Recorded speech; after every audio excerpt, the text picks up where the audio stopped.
Hey guys, it's Luke Debsich here from Patient Rush, and today I have with me Luis Missura from Precision Dentontics in Leavenworth in Kansas. Luis, thank you so much for coming on today. Thank you. Thank you so much, Luke. I appreciate it. Awesome, great. Well, let's kick things off, Luis. If you could give us a little bit of a backstory and how you got into the industry. Sure. Well, I kind of knew that I wanted to be a dentist since I was a teenager. Um, I'm really stubborn, so it was really hard to push me away from that idea. My parents were thrilled anyway, but Yeah. going through school, I realized that I wasn't going to be able to afford dental school on my own. So I joined the Army basically in order to afford school. And so I had committed to 4 years of Army training. And once I got in after dental school, I decided to do an advanced general dentistry residency. And then I found out that I love endodontics. And fast forward to 2016, I'm graduating with my endo residency and a master's in oral biology on top of it. And then decided, well, let's see what this is about. Practice for a few more years in the Army. And when it was time to leave the military service, my wife decided, well, I'm going back home to really sink our roots down. Yeah. And that was just north of here, a little town called Atchison, Kansas. And so that made it so kind of my options were a little bit limited. I've spent 9 years in the Army at this point. And so because of the location, it's a somewhat suburban, somewhat rural area. The city we live in has only 10,000 people. There's not a huge population there. And so certainly not enough to support an endodontist, a specialist like myself. But the nearest endodontist was an hour north and then an hour south. Right. And so just looking at demographics, I found that Leavenworth, Kansas, just half an hour away, had a big enough demographic where I'd be able to open up safely. And frankly, I don't have any competition, kind of, because all of the patients in this area were kind of used to going elsewhere for treatment. And so all of the referring doctors were used to sending patients elsewhere for treatment.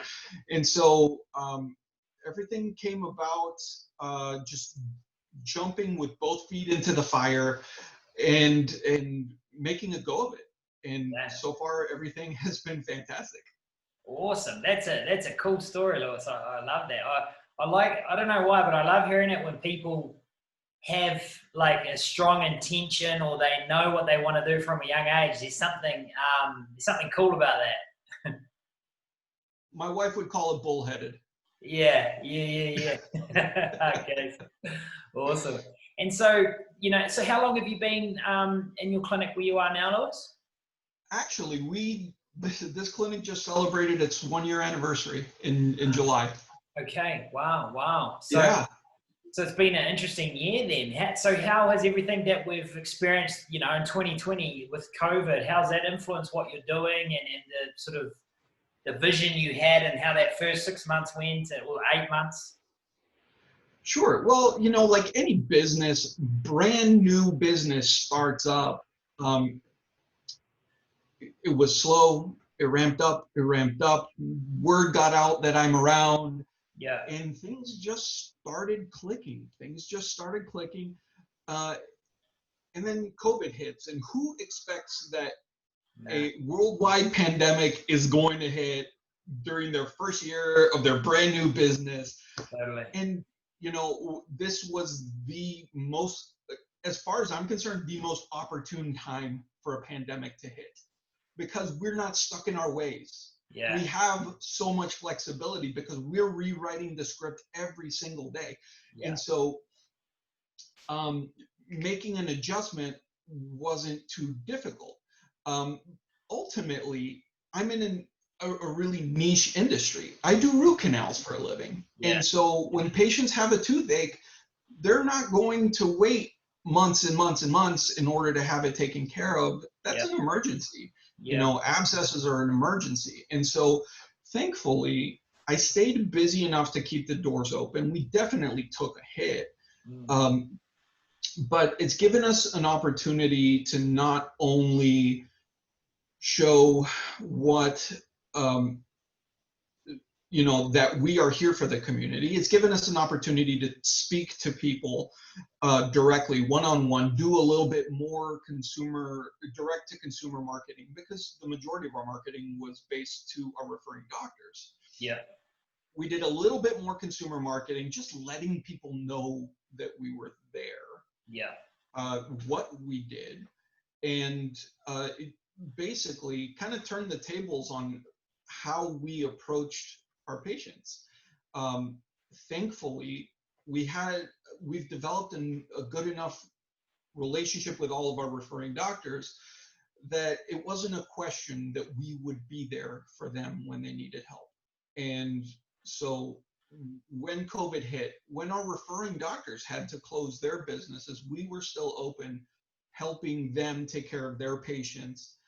Because ultimately, one of the biggest things that I've said was that my success is dependent on their success. Sure.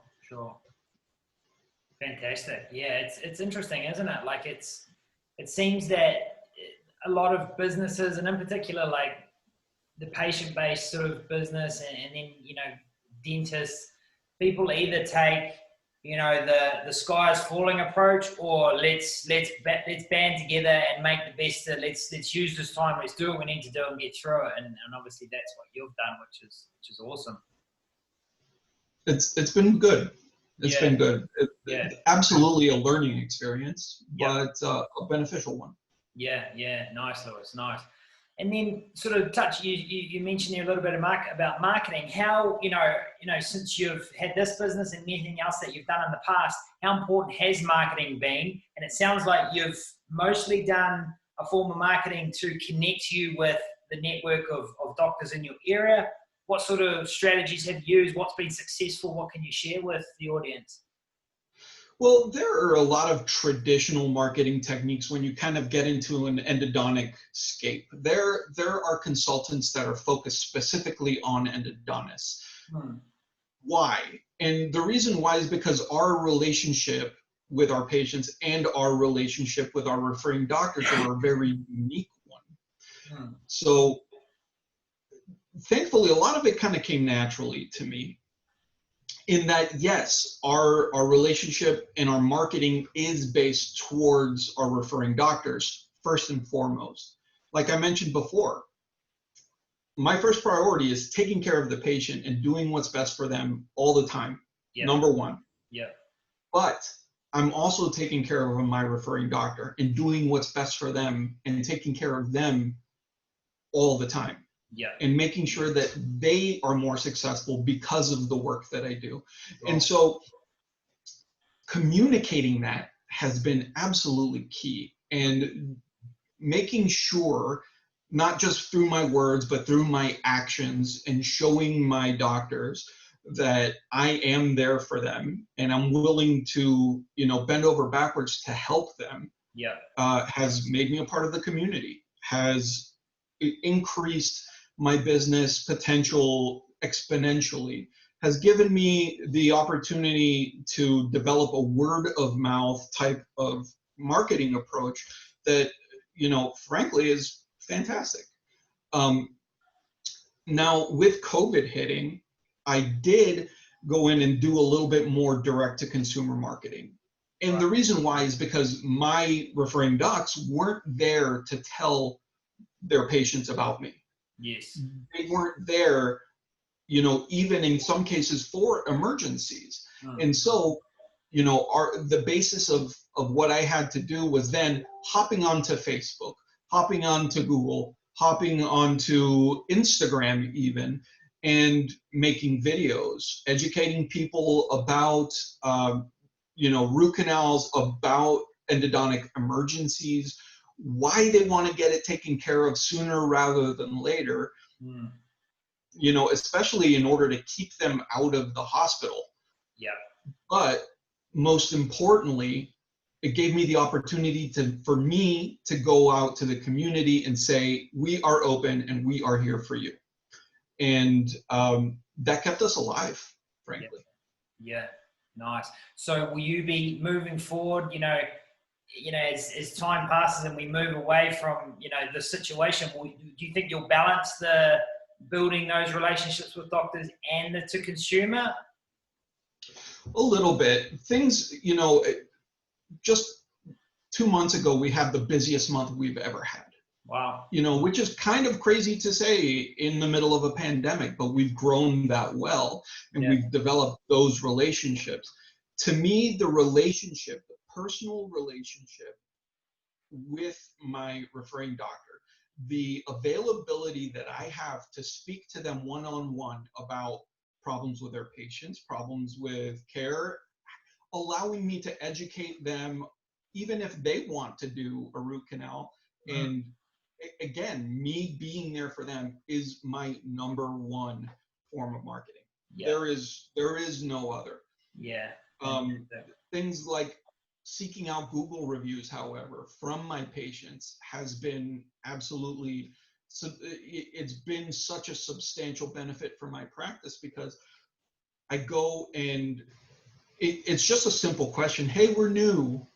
Would you mind writing some kind words about us on Google if you feel like you had a good experience? And when they do, I can't tell you how many patients have come to me and said, your Google reviews are just insanely good. It's one thing to trust one person. It's one thing to trust 50 people, in what they say. So things are changing, and yes, I am focusing a little bit more on some direct-to-consumer marketing, specifically on Instagram, because a lot of my referring doctors are also on Instagram, and allow them to see not just the cases that they get back, but other people's cases as well. And so, they have an understanding of the kind of work that I do and how consistent it is. Yeah, nice. I guess too, like when you get a referral from one of your referring doctors, having a timeline or a database of case studies or examples of what other patients have experienced and stuff that they can go and see before they see you, that all helps, doesn't it? Absolutely. And so some of the most important things about those referral relationships aren't just what it looks like on the x-ray that they get back. The patient has to be happy, and the patient has to be happy with the experience that they had. Yes. And that is the biggest thing, because ultimately, there are really ugly root canals that can fail, but if you show the patient a great experience, that's going back to the doctor, and the doctor is going to remember that. Yeah, absolutely. Yeah, that's a great point. That's the principle there, isn't it? That's the underlying principle about what you're saying. One of the biggest marketing tools in our office is customer service. Yes. Because that just goes back. It's an underlying concept of how we run the practice in general. Yeah. And again, on the right by the front door, our patients come first. Yeah. It's written there. And nothing could be truer about our practice. Yes. But when you put that into action, everything else works out. Yeah. It's magical. Yeah, I love that. Yeah. It's imbued in everything. Yeah. Our marketing isn't the typical, how do I say this? It's not the typical format of let's get into a newspaper. I've done that. Okay. Let's go in and spend a ton of money on Google for web development. Let's spend a ton of money on Facebook to get our name out there. We don't have to do that because we're not a destination. Yeah. Right? My practice isn't a destination. People look for me when they need me. Yeah. But nobody drives down the street and said, "Oh, endodontist, I like a root canal today." So yeah. To me, we have to get into the mindset of what do the patients need, what do the doctors need, and what do both of them want to see and want to experience from this relationship. Yeah. Developing that is the number one thing. And that's been our marketing tool as long as the referring doc and the patient sees it and is able to communicate that as well. You know, for that reason, word of mouth from the patient to their doctor and from the patient to their friends has been absolutely integral to our success. Yeah. Oh, congratulations. That's really cool. Thank you. All right, fantastic. And then just sort of to wrap up, Luis, is there anything else over and above what you've shared here is very, very important and fundamental, but over and above that, is there anything else that you would suggest to someone that's maybe just getting started or wants to get to that next level or you know, improve on their clinic? Yeah. Again, put your money where your mouth is. Okay. We're in a day and age where people can talk about whatever, and they can talk about themselves all they want. But I'm speaking to dentists, especially here, you know, med spa owners, name it. Yeah. This is the type of situation where if you can show your patient, you know, your customer a fantastic experience, they will not forget it. Start there and word will build. Now, grassroots marketing is important as well. And I'll say that because before I opened this practice, I spent 2 weeks going from office to office to office to office. I probably visited 150 different offices to make sure that they were aware that I'm there. Yeah. Put a face to the name. Some of them didn't want to talk to me. You know, they were set in their ways for who they referred to. Yeah. But eventually, they saw my face. They knew my face. They knew that I was there. I'm the new guy in town. I'm in a place where there hasn't been an endodontist in over 30 years. And when they find out that my work is actually good, when I put my money where my mouth is, everything else works out. But always, always, always show your patient, show your customer a good experience. Everything else will work itself out too. Awesome. That's a fantastic way to finish. So I really appreciate this. Thank you for your insight and your time. And if anyone wants to find you, where's the best place to find you? So we've got Precision Endo KS. That's Precision Endo Kansas is our Facebook. Mm-hmm. You can email us at info@precisionendoks.com. Yeah. We're found on Instagram as Precision Endo KS. And we also have our website, www.precisionendoks.com. Fantastic. Great. Once again, thank you Absolutely. so much. Appreciate it. Thank you so much, Luke.